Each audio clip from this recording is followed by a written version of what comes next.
background. It's a bit embarrassing if you're talking and there's no one else around. I am seriously struggling at the moment. Like, really struggling. I feel very trapped at the moment. As I've said, I'm really feeling the classic signs of hopelessness and helplessness that comes when you're feeling quite low a lot of the time. And the difficulty with this is it really makes everything so difficult. So just trying to be motivated, organised is really difficult. As I've said, I'm not good at organising myself. I'm not good at planning. I am not conscientious, as we've established, or I've established. And what this low mood is doing, this anxiety, is that it's just making that even worse. It's making it even worse. So in my head, I've thought about doing all this, making all these changes, trying to get these ideas out, because I thought it would actually make me feel better over time. Because I know that I'm not doing what I need to be doing. And that's probably why I'm feeling so low at the moment, because I'm just struggling just to do the simple things. And I know it's down to a lack of resilience. There's no doubt about it. There are so many people who'd be critical of the way I'm being, because they'll say, take some personal responsibility, get some grit, some determination. But I think there is probably a small population, but there may be a large population, but there's probably a small population of people like me who have always felt that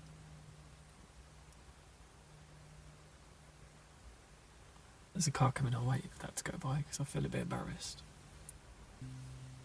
I don't even know where I was. I might have to start again. Oh, I can't even remember where I was. I do think there's probably a population of people out there who have always felt since they were very young, for whatever reason, that there was something bigger than what they see around them. Now, if you find that, if you come to that realization, or that's something you understand and you're part of a religion at the time when you're young, then that could probably explain why people become devout Christians, Muslims, Hindus, whatever it is. That's fine. I never had that. I've been in an atheist family, but despite that, despite having this really significant secular existence, I mean really secular, I can't really ever remember any kind of religion touching or encroaching on me, although I do understand this concept. I think Nietzsche probably suggested that it's impossible not to be influenced by whatever religious morality your society is structured by. So I kind of get that. I get that I'm going to be in a largely Protestant Christian country like the UK, England. I'm aware that me saying I come from a really secular background isn't wholly true. I get it, okay. But just give me a chance to just explain. Mostly I have not felt that influence. And those influences that have directed me, arguably they're largely unseen. But it's a significant variable, but not one that I've noticed. And I would say that even if that is a really significant variable, I would say that doesn't explain this innate need and desire for meaning and purpose and a belief in something transcendent. And that's the word, transcendent. I've always believed in something transcendent that I can't quite put my finger on. Some people call it an Abrahamic God. Some people call it many other things. And I think this is what's causing me a lot of suffering at the moment. Because I'm really feeling this lack, this absence of this meaning and purpose. And I just think it's so far from what I'm experiencing right now in day-to-day life, in everyday life. I feel like it's just a feeling. It's no objective truth in anything I'm saying, but I'm not arrogant to assume that my feelings and my subjective understanding of the world is in any way right. I'm not going to say that. And the whole point of this is really just it's an exploration. All these feelings could just be a load of crap. Could just be wrong. I just need to sort my head out and just need to do a bit of cognitive behavioural therapy, just change my thoughts and my beliefs. And so, you know, all of this feeling that I have that something just really missing, significant part of me that's missing, and it isn't this, 9-to-5 job that I've been doing. I watched my dad hate his job all his life, but he was a worker. He went out and he did it, and I respect him for that. I really respect my dad. He came home, he didn't enjoy his job, but for 50 years he did it. He did it to provide for his family. And I don't know whether it's just observing. Let's throw that variable into how I'm feeling now. Maybe seeing my dad come home and not enjoy his job for 50 years fills me with a little bit of dread. 38 now, and the thought of just going out to perform duties that I'm not really enjoying, that is just to acquire money to provide. I'm not sure that's enough. I'm not sure I can live a life like that. And I say, look, I know there are going to be people out there who are criticising this view now, because there'll be some people who are absolute. That's what you do. You go out and work. You provide for your family. I know there are going to be people out there who look at me and think, just get a grip. Get a grip. People in my own family are those people. But I don't know. I just feel, I've come to this place called Castle Ashby. And I don't know why I do it to myself. I've been doing this to myself quite a lot recently. I keep taking myself out to these country manors, these huge, large estates, these huge houses representing the aristocracy 300, 400, 500, 600 years ago. I don't know why I keep doing it, but I keep coming to these places and just looking at them, and part of me is a little bit frustrated and angry that happens. Part of me is a little bit in awe of it, because there is something pretty special about the extravagance, the architecture, the scale of these buildings, this land. The scale of it is the opulence. It's impressive.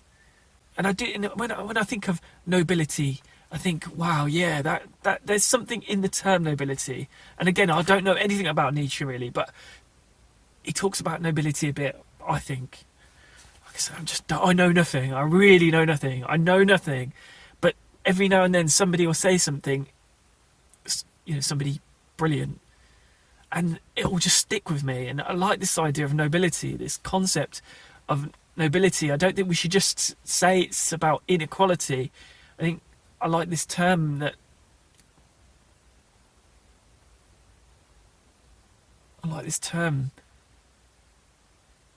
I can hear horses, I'm sure. I get so nervous. I'm going to have to wait. I'm sure I can hear horses.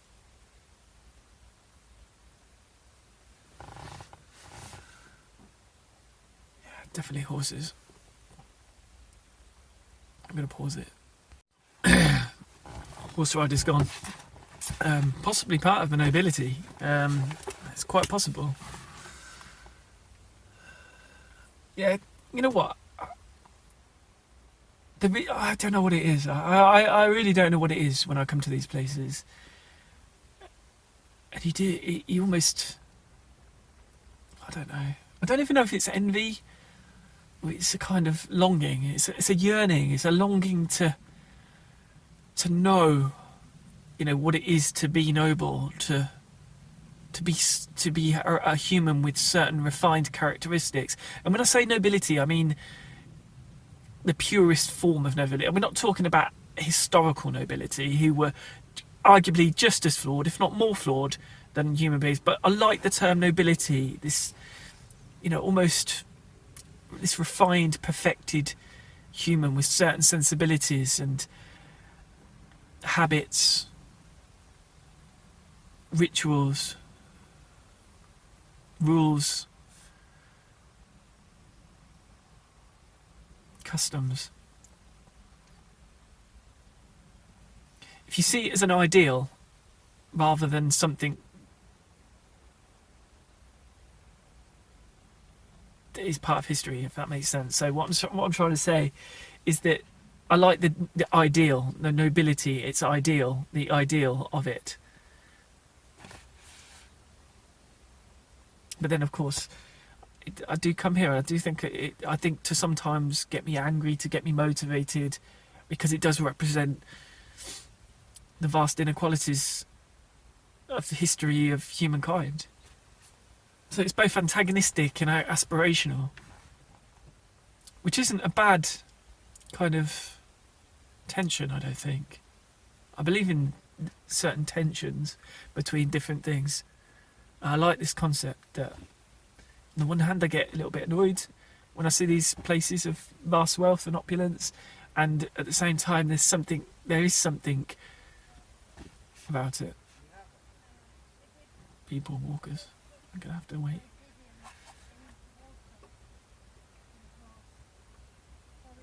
It's the first time I've just realised there's a pause function on here.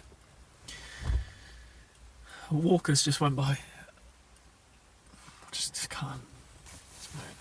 So I don't know if I've made any sense in all this. I just, this is the thing. I with these kind of vlogs, I just really didn't want them to be too contrived. I've got to be honest. I've got to be an honest representation of what's going on. And the reason why I decided to get my camera out and just start filming is because I came here really to kind of draw a little bit of inspiration, come in for a little bit of peace, to try and start planning my next videos. My first videos really on this fear project, this fear revolution, this fear-lution. It doesn't work, does it? But that's what I'm sticking to now. I'm not changing it.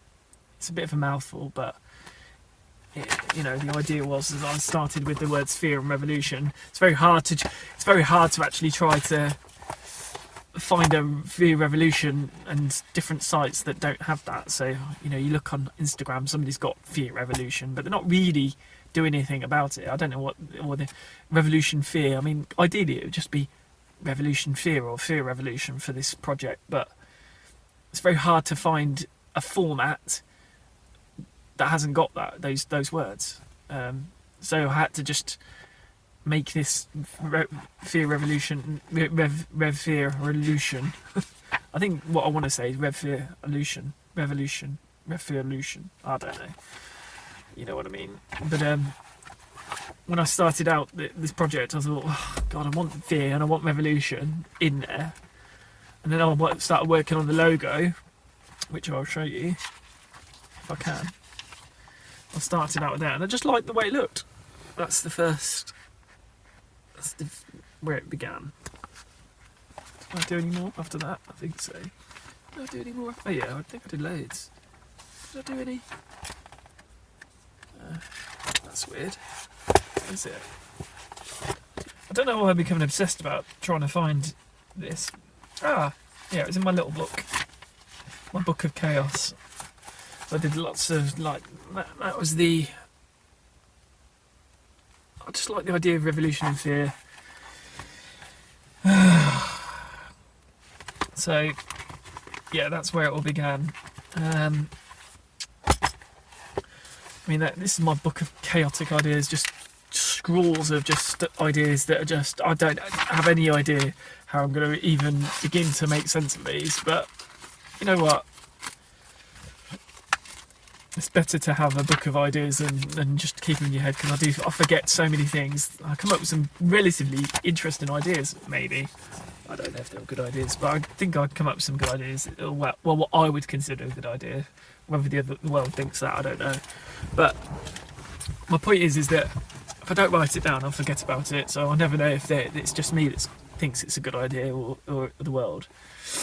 So anyway, the point is that I came here to try and start planning my videos, and I've done a little bit of, like a tiny bit of planning before. I thought it'd be a good idea to do like little, sort of brainstorming. I don't know if you can still say that or not, or I just thought clouds, whatever they call them. But I don't know what it is. I don't know whether it's because I've been feeling really low lately. I don't know whether it's because I've just, engaged in heavy episodic drinking over my life. I don't know whether it's just because I'm getting older. I don't know what it is, but I'm just really struggling to actually, even more than usual, because as I say, I describe myself as chaos. But even more than usual, I'm struggling to just create order from all of these ideas. I'm just struggling to actually get them down and do something with the ideas that I've got. So I just thought I'd video this really, because I'm just feeling a little bit crap, to be honest. I'm feeling a little bit, pretty awful. But I just can't, it's really difficult, because I can't see myself getting out of this phase at the moment. I can't. I know I can't spend the next 20 years of my life just doing that daily grind. I'm a weak human being. I'm a weak man. I am not the kind of person who can go out and just work and provide. And I just, I really do respect people who are like that, but the thought of doing that for myself, and I know it could be my beliefs and my thoughts. It's not because I think I'm better. I do not think I'm better than people. I respect people who go out there and work hard, and they provide for their family, and they make that their goal in life. They make it their mission is to go out, work, provide, and build something, whether it is get a nice house, give something to their children when they die. I think that is just so sort of commendable and amazing. And I am envious of that, because I wish that I could have that mentality where I could wake up and just think, focus. But I don't know whether it's I'm a bit selfish, and maybe I just, I need a bit more I need something really, a real purpose. That is, I don't know. I just believe that human beings are possibly worth more than that. I just, if somebody's happy, that's fine. But I just think that a human being deserves more than that. Even those people who don't mind going out there and making those sacrifices for their family, that have that mentality. I'm going to have to pause it in a minute, because another horse is coming by. It's embarrassing.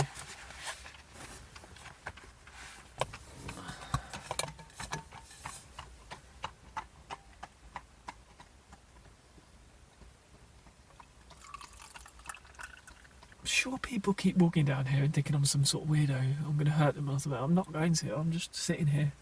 So mistrusting. This is my whole point. I'm sitting here. I'm sure I've seen the lady on the horse. She was walking really calmly, and then all of a sudden started sprinting with her horse when she came here. And then she's done it. She's come back this way again, and she's done it again. I've seen at least 2 people walk down this road and then walk back up, when it's as if they think I'm going to just pull them into a bush or something. I mean, this is the life. This is what I'm talking about. People don't trust each other. We don't trust, and I don't blame them to some degree.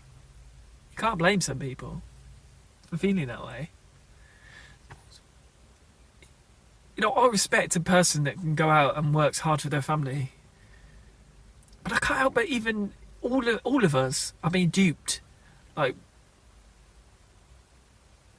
I think we're too happy to say, yeah, that's the life. But human beings are magnificent. Human beings are amazing. Yes, we do awful things.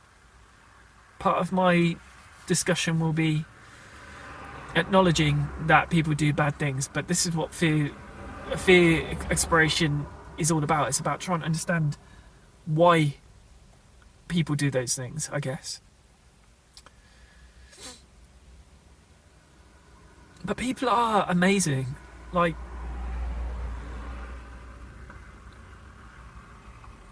I listen to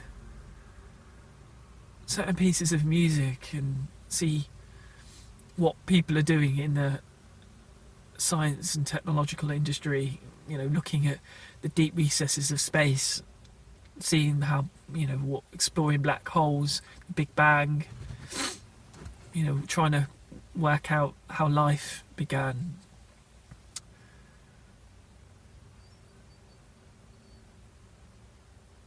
Like some of the art that we see, I watch a film, it moves me. I just get so moved by lots of things. Human beings move me all the time. I'm constantly moved. It could be that I'm hormonal. Maybe I'm just moved because I'm hormonal. Or maybe it's because I see how amazing human beings are, and I just think that to reduce a human existence to just go into work for your family, provide a few bits of here, maybe pass down a house, I just think that that's not enough. It's an opinion. But I think we reduce our experience as humans to such a small fraction of our potential. If that makes sense. I'm starting to talk now for the sake of talking. I don't even know if I've communicated what I really wanted to communicate. I just know that I'm suffering at the moment. I'm feeling quite low, quite down and depressed, and I just want people to maybe see whatever transcendent spark is in them. And that's what I'm thinking now. I'm thinking, that's the only word I can describe it as at the moment. I do believe in this transcendent spark. Maybe everybody doesn't have it. I don't know. But when I hear a piece of beautiful music, opera and classical pieces of music or musicals or pop or anything that just moves me, when I see a film that moves me, when I see a piece of art that moves me, when I see somebody's impassioned speech move me, when I see people the everyday common person's hope or charity or decency, I'm moved. I just think, whilst I keep being moved, I just believe in us. I believe that we are put on this earth for a greater purpose than just going out, providing, being exploited by very wealthy, privileged people. And I don't even blame them. I'm not angry towards them. I'm not angry towards them because they're in this trap just as much as we are. They're being governed by fear, just like everyone else. Why wouldn't you acquire as much resource as possible? Of course you would. Anybody would. Anybody who had that opportunity, those means, that chance, that start in life, that random life event or multiple random life events, or whatever it is that leads to one person. That's not just hard work. I know there's going to be lots of people, what, you mean somebody's hard work? No, I'm not talking about people's hard work. There are lots of multiple variables that lead to a person having something and having nothing. It's not so simple as to say, well, one man's hard work or one woman's hard work. No. But the point is that I don't have any major anger towards anybody, especially if you're sitting in some sort of manor house. It's natural. You're going to want to acquire resource and try and defend your future generations with your acquired wealth. But all of us can be more than just responding to fear, which is the way I view it. This is what it's all about. Everything I see around me, I just can't help but think it is a response to fear.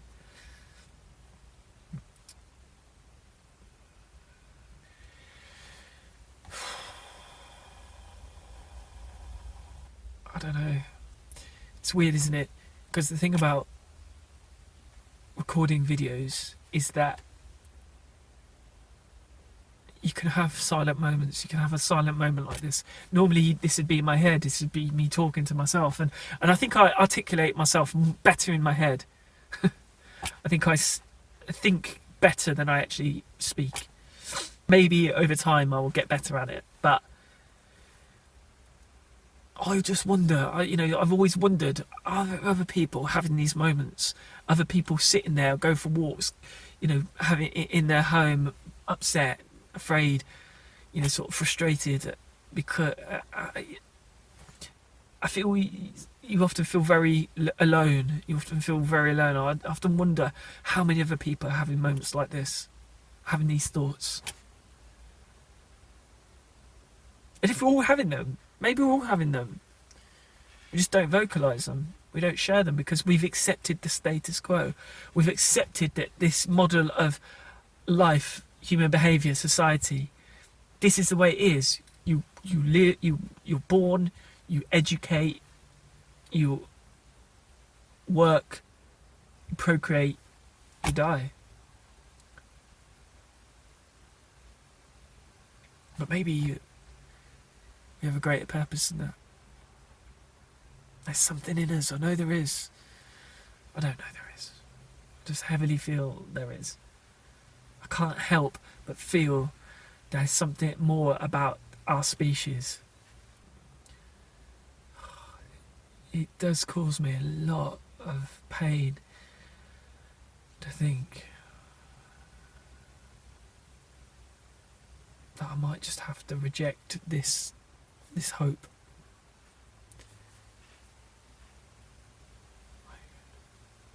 I hope that there's something more, that I've got a purpose in this life.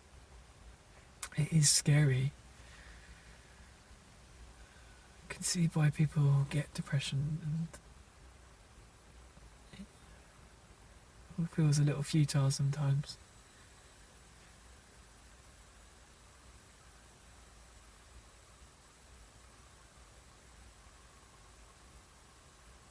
Could radically accept things, but this feeling, I don't want to distract myself. I don't want to accept.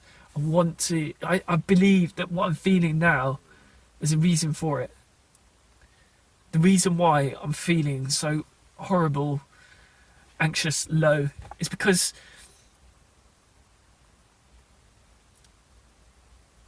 that's my intuitive being, my essence, saying something. It's saying you don't have to accept. You don't have to distract yourself.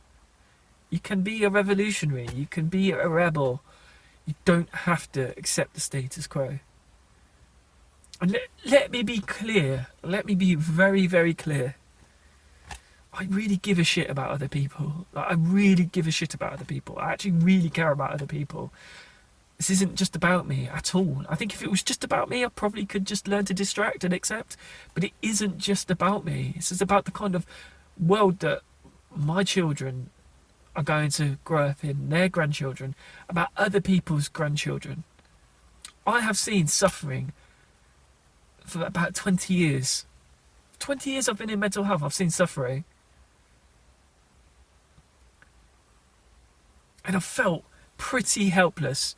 Because I know I'm not doing enough. I know we as a society aren't doing enough.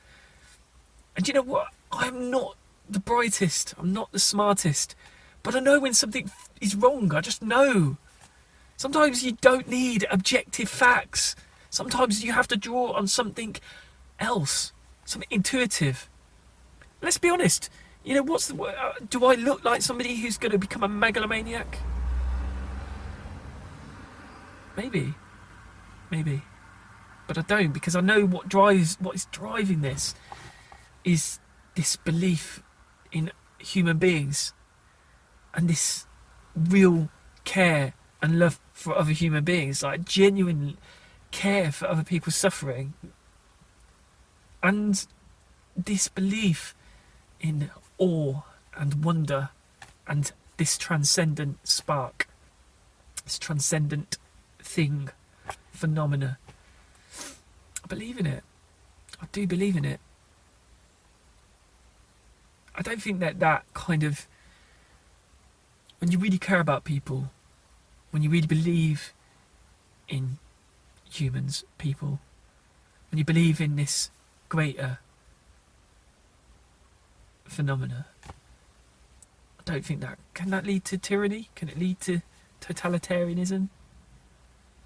I don't know. I think if you start with that, I don't know. So what do you think? What do you think? Do you know what? I think that's me done now. I'll just keep talking. I've been talking for so long. I think this is the most I've ever talked. And I don't really think I've said everything I want to say.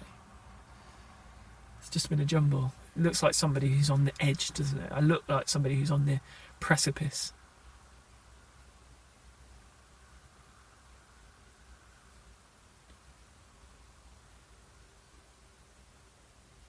But there's no way I'm giving up at this moment in time. No chance. If ever. I don't think I ever will. I'd rather just, I don't know. I would certainly not consider anything dramatic and awful. I wouldn't. Not ever. Not ever.